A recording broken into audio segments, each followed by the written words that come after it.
पुस्तक अभिवाचनाच्या कार्यक्रमात प्रसारित करत आहोत पद्मविभूषण शिवशाहीर बाबासाहेब पुरंदरे लिखित राजा शिवछत्रपती या पुस्तकाच्या उत्तरार्धाचा भाग 22वा।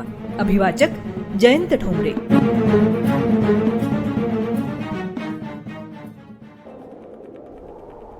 स्वराज्य अस्तकालाच्या छायेत महाराज आणि मिर्झाराजे तहाचा पक्का मसुदा तयार करण्यास बसले। या दिवशी म्हणजे 13 जून 1665 रोजी आषाढ शुद्ध एकादशी होती। तहातील मुख्य कलम होते किल्ले आणि मुलखाच्या शरणागतीचे।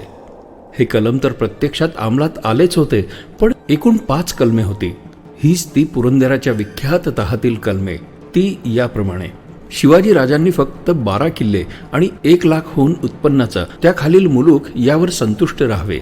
हा मुलूक केवळ बादशाही कृपेचा प्रसाद म्हणूनच त्यांच्याकडे राहू शकतो, हे लक्षात घेऊन त्यांनी बादशहांची अत्यंत निष्ठेने वागावे। कलम 1: दख्खनचा शाही सुभेदार जेव्हा जेव्हा हुकूम करील तेव्हा तेव्हा शिवाजी राजांनी सुभेदाराच्या हुकुमाप्रमाणे कामगिऱ्या पार पाडाव्यात। कलम 2: शिवाजी राजांचे पुत्र संभाजीराजे यांना बादशहाकडनं 5000 स्वारांची मनसब मिळेल, पण संभाजीराजे लहान असल्यामुळे त्यांचे प्रतिनिधी म्हणून नेतोजी पालकर यांनी दख्खनच्या सुभेदारापाशी चाकरीस राहावे। हे कलम 3: विजापूरकरांच्या अंमलातील तळ कोकणचा आणि बालेघाटावरचा मुलूक जिंकून घेतल्यानंतर तो शिवाजीराजांच्या ताब्यातच ठेवण्यास बादशहांची मंजुरी आहे। त्याबद्दल शिवाजीराजांनी दरसाल 3 लाख होनांच्या हप्त्याचे एकूण 40 लाख होनांची पेशकश बादशहास द्यावी।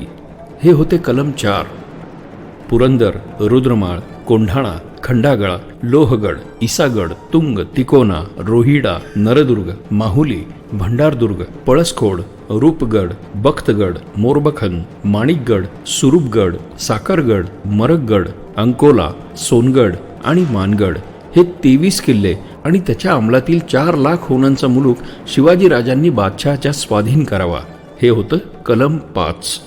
तह झाला। हाच तो पुरंदरचा प्रसिद्ध तह। आता फक्त दयावंत बादशहांच्या शिक्कामोर्तबीचे फरमान आले की या तहाचा अंत्यविधी पार पडेल।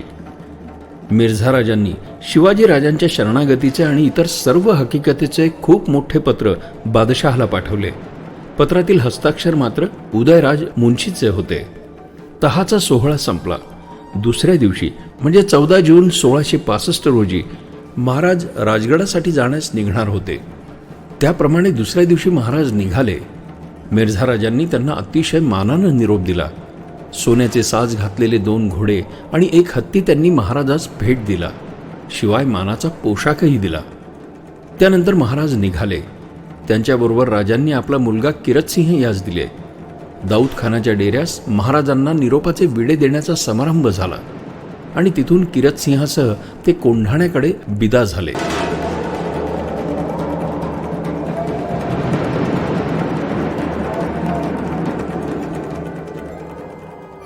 याच दिवशी म्हणजे 14 जून 1665 रोजी दुपारी महाराज कोंढाण्यावर पोहोचले।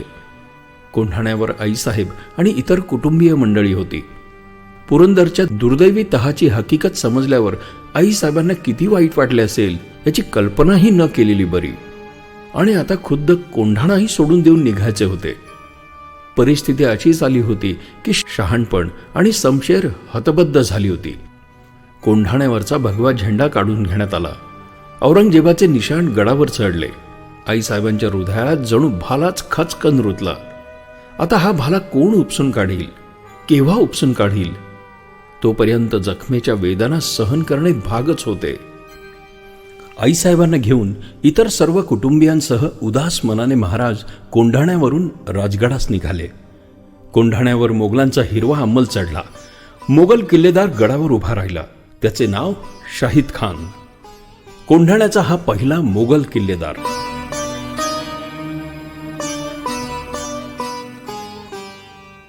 दुसऱ्या दिवशी म्हणजे 15 जून 1665 रोजी महाराज सर्वांसह राजगडावर पोहोचले। यावेळी उग्रसेन कछवा हाही राजगडावर आला होता। तो आला होता संभाजीराजांना मिर्झाराजांकडे नेण्यासाठी। 2 दिवसांनी म्हणजे 17 जून रोजी महाराजांनी संभाजीराजांना उग्रसेन कछवाहाच्या स्वाधीन केलं। संभाजीराजांचे त्यावेळी वय होते फक्त 8 वर्षांचे। संभाजीराजांसह उग्रसेन निघाला आणि त्याच दिवशी संध्याकाळी किरतसिंहाकडेच कोंढाण्यावर आला आणि दुसऱ्या दिवशी म्हणजे 18 जून रोजी तिघेही जण मिर्झा राजांकडे आले. मिर्झा राजे पुरंदराच्या पायथ्याशी होते.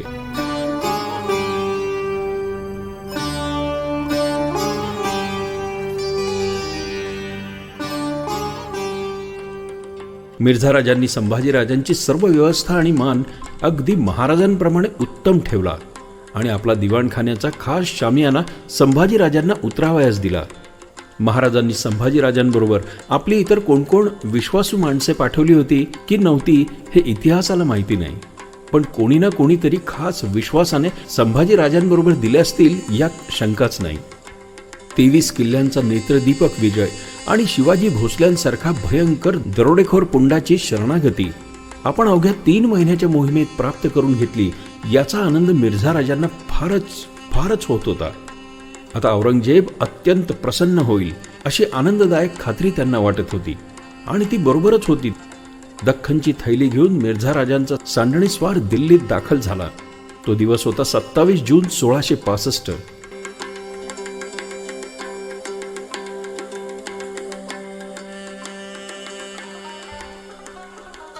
बादशहा यावेळी दिल्लीत ईद साजरी करत होता. त्याला ही आनंदाची खबर मिळाल्यावर जास्तच आनंद झाला. त्याने फत्ते मुबारकीची शहाजणे खूप जोरात वाजवण्याचा हुकूम सोडला. औरंगजेबाबद्दलची निष्ठा आणि प्रेम जास्तीत जास्त व्यक्त करण्यासाठी मिर्झा राजे कोशिश करीत होते. मिर्झा राजांनी औरंगजेबाला अति नम्रतापूर्वक एक मोठा नजराणा आणि पत्र पाठवले. पत्रात लिहिलेल्या फारसी मजकुराचा हिंदवी तर्जुमा असा: विजय प्राप्ती हुजूरना झाली याबद्दल अभिनंदनादाखल एक रकमेचा नजराणा हुजूरना अर्पण करण्याची परवानगी मला मिळावी. पुरंदर काबीज करण्यासाठी जेवढी रक्कम हुजूरच्या खजिन्यातून खर्च झाली तेवढी रक्कम मी आपणास नजराणा म्हणून अर्पण करीत आहे. पुरंदरचा विजय हा दख्खनच्या भूमीवरचा पहिला विजय आहे. माझे भाग्य आणि आयुष्य बादशहांच्या सेवेतच रुजू आहे. कृपा करून या नजराण्याचा स्वीकार व्हावा. या गोष्टीचा अर्थ असा आहे की महाराजांचा पुरंदर किल्ला औरंगजेबाला मिर्झा राजांनी आपल्या खर्चाने मिळवून दिला. औरंगजेबानेही या कामगिरीबद्दल मिर्झा राजांना, दिलेर खानाला आणि दाऊद खानादी इतर बड्या सरदारांना देणग्या जाहीर केल्या. आता पावसाला सुरुवात झाली होती. सर्व लष्करी हालचाली ठाणी बंद ठेवणे मिर्झा राजांना आवश्यकच होते. पण पुढील मोहिमेच्या तयारीस मात्र त्यांनी सुरुवात केलीच. पुढील मोहीम विजापूरकर आदिलशहा बादशाहवर व्हायची होती. या मोहिमेत अर्थात शिवाजी राजांची पूर्ण मदत अगदी जातीनिशी होणार होती. विजयाच्या दृष्टीने त्यांचे पारडे आतापासूनच जड झाले होते. शिवाजी राजास आपण आपल्याकडे मिळवून घेतले आहे, बादशहाची कृपा लाभली आहे, तर एवढा स्वर्गीय मान आणि वैभव प्राप्त होते हे एकदा शिवाजी राजांच्या अनुभवास येणे जरूर आहे असे मिर्झा राजांना वाटत होते. आणि असे घडल्याशिवाय जिंकलेला शिवाजी पूर्णपणे पचणार नाही ही त्यांना खात्री वाटत होती. पण मग परमेश्वर स्वरूप बादशहांच्या कृपेचा साक्षात्कार शिवाजी राजांना लवकरात लवकर घडावा तरी कसा? मिर्झा राजे सतत या गोष्टीचा विचार करीत होते आणि मिर्झा राजांच्या डोक्यात एक विलक्षण कल्पना चमकून गेली. त्यांना स्वतःलाही ती अत्यंत उत्कृष्ट वाटली. जर ती तडीला गेली त्यात बादशहाचाही फायदा होईल, शिवाजी राजांचाही उत्कर्ष होईल आणि खुद्द मिर्झा राजा जयसिंहाचाही परमोत्कर्ष होईल. अशी कोणती क्रांतिकारक अलौकिक कल्पना?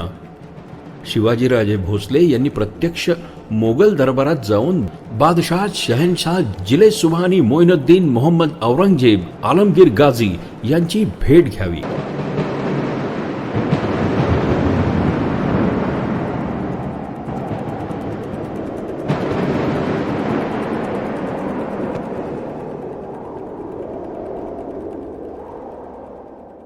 श्रोते हो, पुस्तक अभिवाचनाच्या कार्यक्रमात पद्मविभूषण शिवशाहीर बाबासाहेब पुरंदरे लिखित राजा शिवछत्रपती या पुस्तकाच्या उत्तरार्धाचा भाग 22 आज आपण ऐकलात.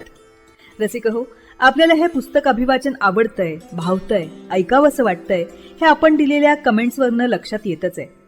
पण आपण आपल्या याविषयीच्या कमेंट्स, प्रतिक्रिया आम्हाला रेकॉर्ड करूनही पाठवू शकता.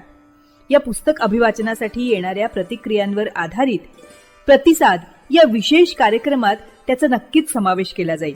मग आता त्यासाठी आमचा व्हॉट्सअप क्रमांक आहे 94-222-55-909. क्रमांक पुन्हा एकदा ऐका 94-222-55-909. तसंच तुम्ही ईमेलही करू शकता. त्यासाठी आमचा मेल आय डी आहे imagead27@gmail.com. imagead27@gmail.com. तेव्हा आपल्या प्रतिक्रिया रेकॉर्ड करून आम्हाला नक्की पाठवा.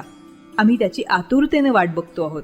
आणि आता जाता जाता रेडिओ जयंतचे दर्जेदार कार्यक्रम ऐकण्यासाठी, त्याचं वेळोवेळी नोटिफिकेशन मिळवण्यासाठी रेडिओ जयंत लाईक करा, शेअर करा.